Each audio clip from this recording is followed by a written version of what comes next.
اچھا علامہ مدنی رضا صاحب، یہ قرآن پاک کی آیات کا تذکرہ کیا ہمارے مفتی غلام دستگیر صاحب نے، یہ بتائیے احادیث میں کیا کیا فضائل بیان کیے گئے؟ بسم اللہ الرحمن الرحیم۔ قرآن کی آیت سے ہی تعلق جوڑتے ہوئے انشاءاللہ پھر ہم آگے چلتے ہیں۔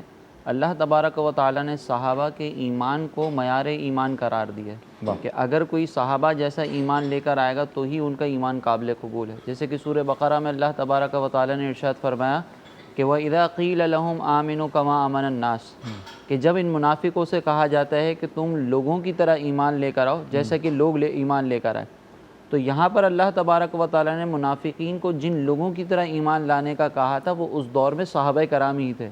تو گویا کہ منافق کو یہ اور دیگر آنے والوں کو بھی یہ کہا جا رہا ہے کہ تمہارا ایمان کامل اس وقت ہوگا کہ جب تمہارے ایمان کا انداز، تمہارے اندر ایمانی جذبہ ویسا ہو جیسا صحابہ کا ہے۔ صحیح۔ اور اسی پر نبی کریم علیہ الصلوۃ نے صحابہ کی اقتداء اور صحابہ کے ایمان کو معیار کہا، ہدایت فرمایا، اور سرکار علیہ الصلوۃ نے ارشاد فرمایا کہ سابقہ امتوں میں 72 گروہ تھے اور میری امت میں 73 ہوں گے، جن میں سے ایک جو ہے وہ جنتی ہوگا اور بقیہ سارے گمراہی پر ہوں گے۔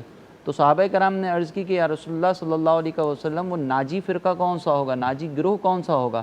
تو سرکار دو جہاں صلی اللہ علیہ وسلم نے ارشاد فرمایا کہ ما انا علیہ و اصحابی، یہ ناجی فرقہ وہ ہوگا جس پر میں اور میرے صحابہ قائم ہیں۔ صحیح۔ گویا کہ یہاں پہ بھی سرکار علیہ الصلوۃ نے قیامت تک آنے والوں کو معیار دے دیا کہ اگر کسی بھی دور میں فتنے برپا ہوتے ہیں، کبھی بھی دین کے خلاف کوئی سازش ہوتی ہے، کوئی نیا عقیدہ گڑھا جاتا ہے، تو تمہیں کسی اور کو دیکھنے کی ضرورت نہیں ہے، میرے صحابہ کی سیرت کو دیکھو، میرے صحابہ کی پیروی کرو، پھر تمہارے لیے حق اور باطل کا فیصلہ کرنا بہت آسان ہو جائے گا۔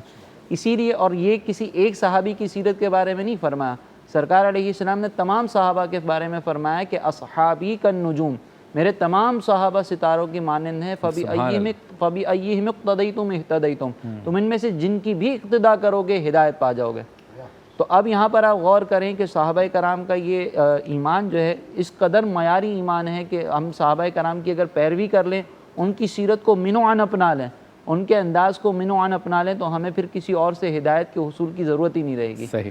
یوں ہی آپ اس پر غور کریں کہ صحابہ کرام کے درجے کے بارے میں حضرت نے ذکر کیا کہ نبی کریم علیہ الصلوۃ کی خاص صحبت ہی اگر اختیار کر لی جائے تو اس صحبت کی برکت سے ان کا مقام اتنا بڑھ جاتا ہے کہ کوئی بڑے سے بڑا اللہ کا ولی بھی ان کے درجے تک نہیں پہنچ سکتا۔ کیا بات ہے۔ نبی کریم علیہ الصلوۃ نے ارشاد فرمایا کہ میرے صحابہ کو برا بھلا نہ کہو، لو انفق احدکم مثل احد ذهبا، کہ اگر تم میں سے کوئی احد پہاڑ کے برابر بھی سونا صدقہ کرے تو وہ میرے صحابہ کے جو مد بھر ہو اس کے صدقہ کرنے کے برابر بھی نہیں ہو سکتا۔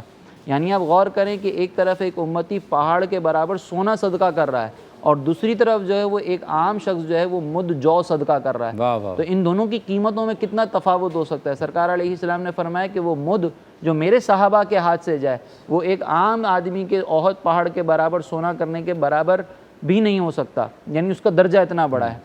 پھر آپ ایک اور غور کریں کہ سرکار علیہ السلام نے ایک مقام پر یہ ارشاد فرمایا کہ بھلائی کس کے نصیب میں ہوگی، تو سرکار علیہ السلام نے ایک مقام پر تو یہ ارشاد فرمایا کہ اللہ تعالیٰ جب کسی سے بھلائی کا ارادہ کرتا ہے تو اس کو دین کی سمجھ دے دیتا ہے، اور ایک مقام پر یہ ارشاد فرمایا کہ جس سے بھلائی کا ارادہ کرتا ہے اس کے دل میں میرے صحابہ کی محبت ڈال دیتا ہے۔ کیا بات ہے۔ اب آپ یہاں پہ غور کریں کہ دین کی سمجھ حاصل ہو گئی لیکن صحابہ کی محبت نہ ہو تو کمی ہے، صحابہ کی محبت ہو دین کی سمجھ نہ ہو تو بھی کمی ہے۔